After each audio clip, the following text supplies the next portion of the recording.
This year has been a very successful one, engaging in the TSL program.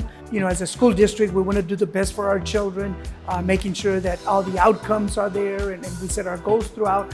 Going through this process, engaging ourselves with other school districts, we've been able to gain a lot, throughout.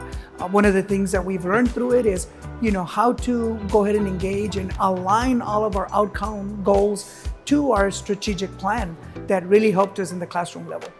Working with the TSL has been a great experience. It's been 1 year in the making, but I think it went pretty fast because we got to develop a lot of strategic plans that we will be implementing for the next 5 years throughout the district. So this gives us an edge to design what we needed in order for our students to succeed. As a district leader, it's very important for me to make sure that we are honing in on the things that matter most to students, and that is their learning.